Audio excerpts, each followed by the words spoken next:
حضرت حسان بن ثابت رضی اللہ تعالی عنہ کہتے ہیں کہ میں رہنے والا تو مدینے کا تھا، لیکن ایک بار میں مکے میں گیا تو میں نے دیکھا کہ کھجور کی رسی میں ایک کالے رنگ کے شخص کو لوگوں نے پرویا ہوا ہے اور مکے کی گلیوں میں گھسیٹ رہے۔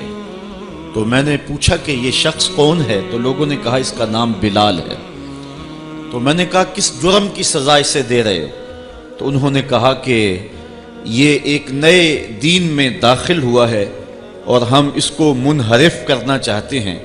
کہتے ہیں میں نے دیکھا کہ وہ جوں گھسیٹتے اس کی زبان پر احد احد کی صدا تیز ہوتی چلی جا رہی تھی۔ زخم پہ زخم کھا کے جی، خون جگر کے گھونٹ پی، آہ نہ کر لبوں کو سی، یہ عشق ہے دل لگی نہیں۔ یہ چند لمحوں کے لیے دل بہلانے کی کہانی نہیں ہے کہ جس محبت میں سختی آئی تو راستہ بدل لیا۔ یہ ان راستوں کا ان لوگوں نے اہتمام کیا تھا اور ان راستوں کے مسافر بنے تھے کہ راستے میں پہاڑ بھی ہوں تو یہ چیر کے آگے گزر جائیں۔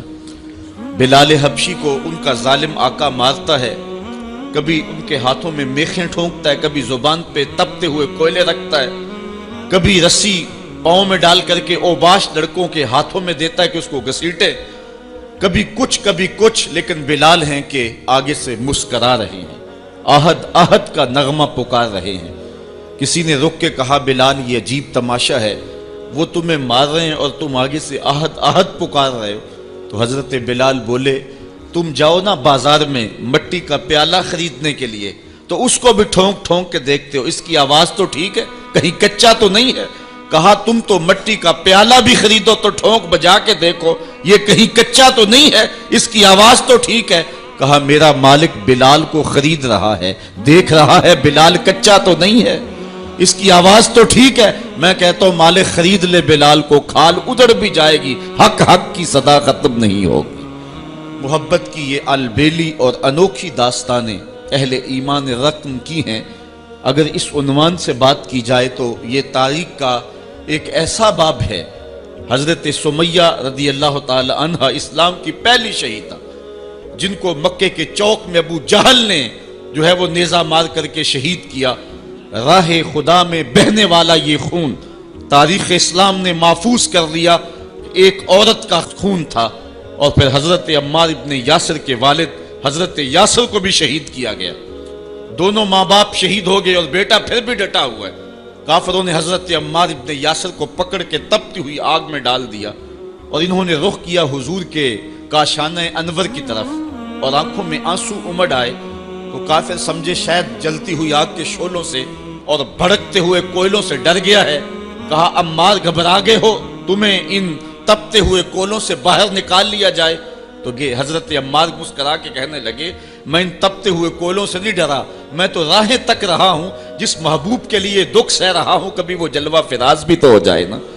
اچھا ادھر غلام تڑپا، ادھر آقا تشریف لے آئے۔ حضرت عمار ابن یاسر کے سر پہ ہاتھ رکھ کے حضور نے کہا یا نارو کونی بردم و سلامن علی عمار ابن یاسر کما کنت علی ابراہیم، اے آگ جس طرح ابراہیم پہ ٹھنڈی ہوئی تھی آج میرے عمار ابن یاسر پہ بھی ٹھنڈی ہو جائے۔ تو محبتوں کی یہ داستانیں بڑی دل آویز ہیں۔ تو اللہ تعالیٰ جل شانہ نے جب اپنے محبوب علیہ السلام کے غلاموں کے ساتھ یہ ہونے والے ظلم اور اس جبر کی رقم ہوتی داستان کو دیکھا تو سورۃ الفجر تب نازل ہوئی تھی۔ ایک طرف اہل ایمان کو تسلی دی کہ اگر تمہیں دکھوں میں مبتلا کیا گیا ہے تو کوئی نہیں، تم سے قبل بھی جو لوگ اس راستے کے مسافر ہوئے ہیں ان کو بھی انہی راہوں سے گزرنا پڑا ہے اور وہ بھی عظیمت کی یہ داستانیں رقم کرتے ہوئے آئے ہیں۔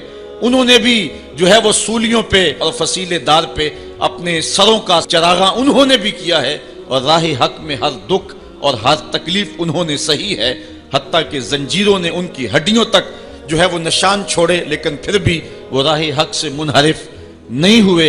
ایک تو ان کو تسلی تھی اور دوسری طرف قریش کو یہ بتلانا مقصود تھا کہ تم سے قبل بھی بڑے سرکش، بڑے نمرود، حامان، شداد اور بڑے ظالم اور جابر ہوئے ہیں، لیکن آج تم دیکھو کہ ان کا نشان بھی باقی نہیں رہا۔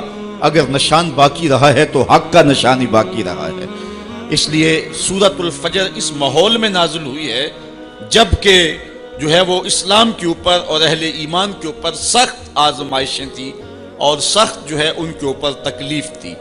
فجر کی قسم کھانے کا ایک مقصد تو یہ تھا کہ ان کفار کو یہ کہنا تھا کہ جس طرح فجر طلوع ہوتی ہے اور رات ختم ہو جاتی ہے، یہ زندگی بھی جو ہے جو تم گزار رہے ہو ختم ہوگی، اور آخرت کی زندگی میں تم نے قدم رکھنا ہے اور صبح قیامت طلوع ہونے والی ہے۔ اور دوسری طرف اہل ایمان کو تسلی دینا مقصود تھا کہ راتیں جتنی بھی لمبی کیوں نہ ہوں، پو تو پھٹتی ہے اور اجالے تو نکلتے ہیں، ایک وقت آئے گا کہ اسلام کا پھریرا دنیا کے اوپر لہراتا ہوا نظر آئے گا۔ آج کی قربانیاں کل کے لیے سکھوں کا سامان بن جائیں گی۔ ساغر صدیقی نے کیا کہا تھا کہ آج تو ہیں یہ جسم آلودائے گرد سفر، آج تو ہیں یہ جسم آلودائے گرد سفر، کل انہی جسموں پہ منزل پھول بھی برسائے گی۔ آج مکے میں ستم ہیں، کل مکے والے ہاتھ باندھ کے کھڑے ہوں گے، تو وہ لمحے بھی آنے والے ہیں۔ تو فرمایا قسم ہے صبح کی والفجر، قسم ہے صبح کی، ولیال عشر، اور 10 راتوں کی۔ 10 راتوں سے مراد کیا ہے؟ یہ ذوالحج کی 10 راتیں ہیں، جو سال کی جو ہے وہ تمام راتوں سے یہ عشرہ جو ہے وہ افضل ترین عشرہ ہے۔ دوسرا قول ہے کہ یہ رمضان کے آخری عشرے کی راتیں ہیں۔ تیسرا قول یہ ہے کہ یہ محرم کی پہلی 10 راتیں۔ یہ 3 اقوال مفسرین نے بیان کیے ہیں۔ والشفع والوتر، اور قسم ہے جفت کی اور قسم ہے طاق کی۔ مفسرین نے اس پر تقریباً 36 اقوال پیش کیے ہیں، لیکن سب سے بہترین قول یہ ہے کہ جفت سے مراد مخلوق ہے اور طاق سے مراد رب تعالیٰ کی ذات ہے۔ خالق کی قسم اور مخلوق کی قسم۔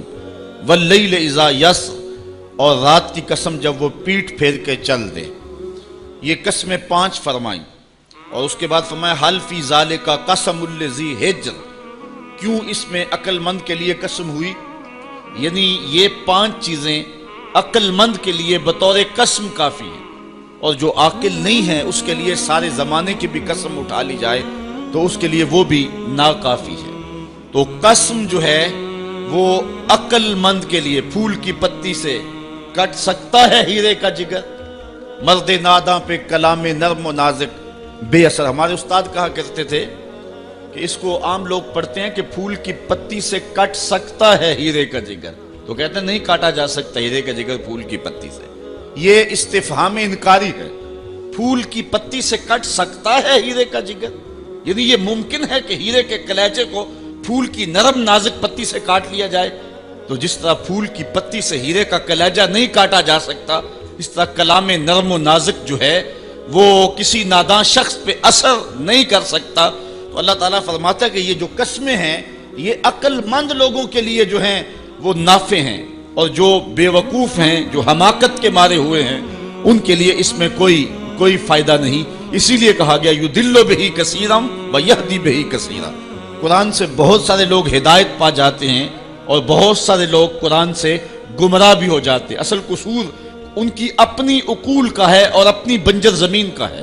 12 کے در تبش خلاف نیست، در باغ لالا رویت و در بوم خار و خس۔ یہ بارش برس رہی ہے، سعدی کہتے ہیں کہ تباہ میں مخالفت نہیں رکھتی، لیکن یہی بارش جب گندگی کے ڈھیر پہ ہوتی ہے تو بدبو پھیلتی ہے، تعفن پھیلتا ہے، اور یہی بارش جب باغ میں ہوتی ہے تو باغ کے اندر پھول کھلتے ہیں، گل لالا مہکتا ہے، یاسین اور نسترن کی بہار آ جاتی ہے۔ تو بارش وہی ہے، کہیں گندگی اور بدبو پھیل رہی ہے اور کہیں پھول چٹک رہے ہیں اور کلیاں مہک رہی ہیں۔